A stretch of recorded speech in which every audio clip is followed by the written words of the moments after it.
Ayan, what's up dribblers at mga shooters, kamusta po kayo? Ipaparada nga po ng Barangay Ginebra San Miguel ang kanilang isang disseminated roster sa pagbubukas ng 2024 PBA Governors Cup, kung saan tatlong K-player po nila ang nasa injury. At eto naman pong bagong player nila na si Stephen Holtz. Ano nga ba ang kanyang masasabi dito sa kanyang bagong kupunan na Barangay Ginebra San Miguel, at ano ang kanyang palagay sa dati niyang kupunan na Tira Firma Jeep? Yan po yung ating pag-uusapan at tatalakayin sa video ito, matapos po akong maglambing sa inyo ng isang like, share, comment down below, and don't forget to subscribe and hit that notification bell button para updated po tayo sa ating pong mga video. Ibinunyag nga po ni Barangay Ginebra San Miguel Head Coach, Coach Tim Cone, na ang kanyang tatlong K-player na sina Scotty Thompson, may iniindang injury sa likod, Jamie Malonzo, calf injury, Jeremiah Gray, ACL, PCL injury, ay hindi pa makakasama ng kupunan kapag nagsimula na ang bagong PBA season na magsisimula po ngayong August 18, 2024. Sa kanila nga pong tatlo, mas malaki ang chance ni Scotty Thompson na makabalik sa season opening ng conference. Sabi po yan ng PBA winningest coach at Gilas Pilipinas mentor na si Coach Tim Cone. Narito po si Coach Tim Cone sa ulat ng passbreak.com.ph. Hindi pa siya sumasali sa practice namin. Mayroon kaming isang salita na maaari niyang subukan ang mga bagay na nasa unang pagkakataon mula noong matapos ang nakaraang komperensya. Pero sa palagay ko, hindi pa siya magiging ganap na makakasali sa ngayon. Pero habang ginagawa niya ang kanyang mga isyo sa kanyang likod, nababahala ngayon si Scotty Thompson tungkol naman sa iba pa niyang mga bagay na bumabagabag sa kanya.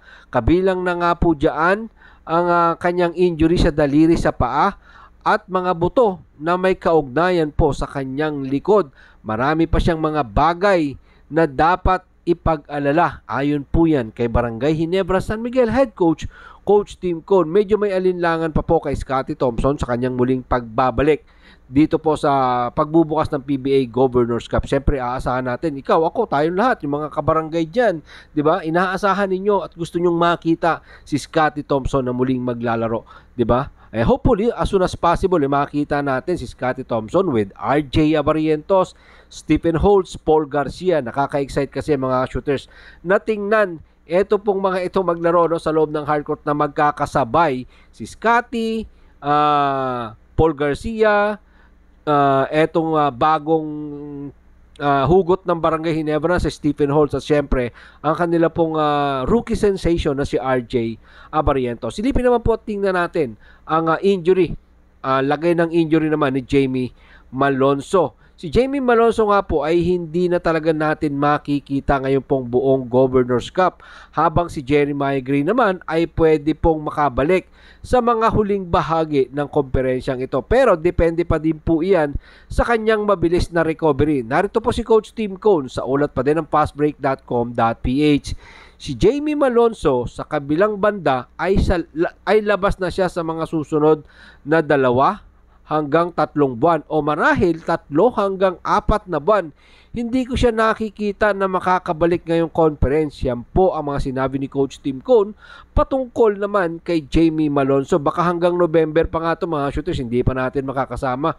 Eto nga si Jamie Malonzo, hindi natin siya makakasama sa papalapit na November qualifier po yan sa FIBA. Dito po gaganapin at makakalaban nga po natin dyan ang New Zealand at ang Hong Kong. Sana mga shooters agad na pong gumaling at mabilis ang recovery ng nasabi pong mga manlalaro mo, especially itong Scotty Thompson, Jamie Malonzo. Ito naman po ang patungkol kay Jeremiah Gray.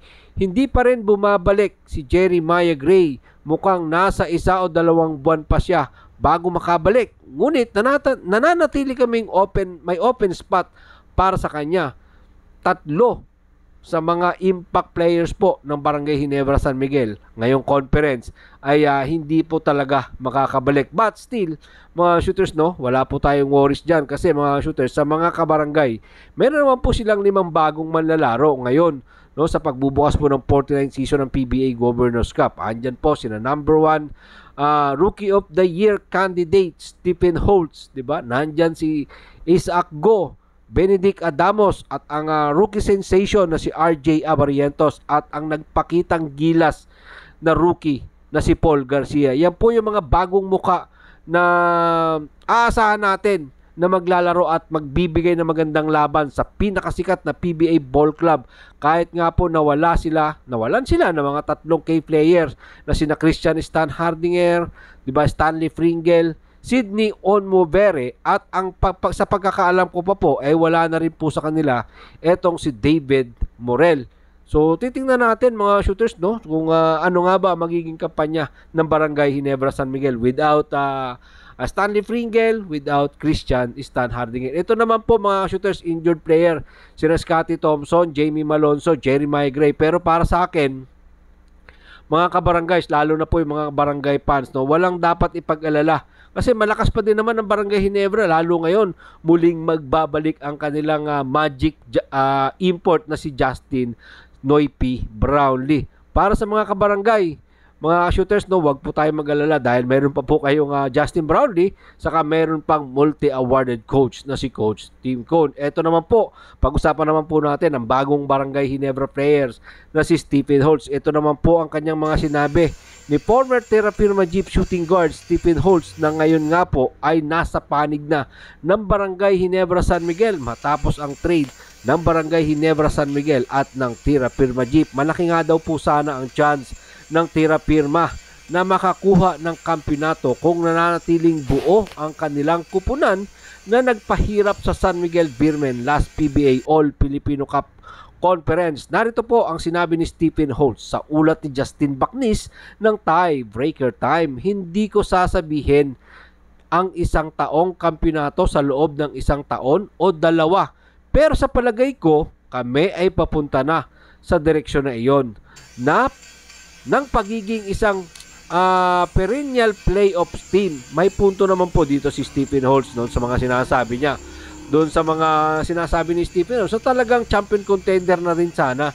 Ito po nga Terra Firma Jeep. Pero umalis na nga din kasi sa panig nila itong si Gomez, si Javi Gomez Deliano na lumipat sa KBL. Tapos bago po sila na trade dito sa Barangay Ginebra San Miguel. Kasamang po dyan yung isang nagpapahirap din doon sa San Miguel Beermen, ano, at na isang scorer para sa kanya, ito pong si Asa Akgo. Narito naman po ang mga dagdag pa na sinabi ni Barangay Ginebra San Miguel shooting guard na si Stephen Holtz sa kanyang paglipat dito sa bagong Barangay Ginebra San Miguel.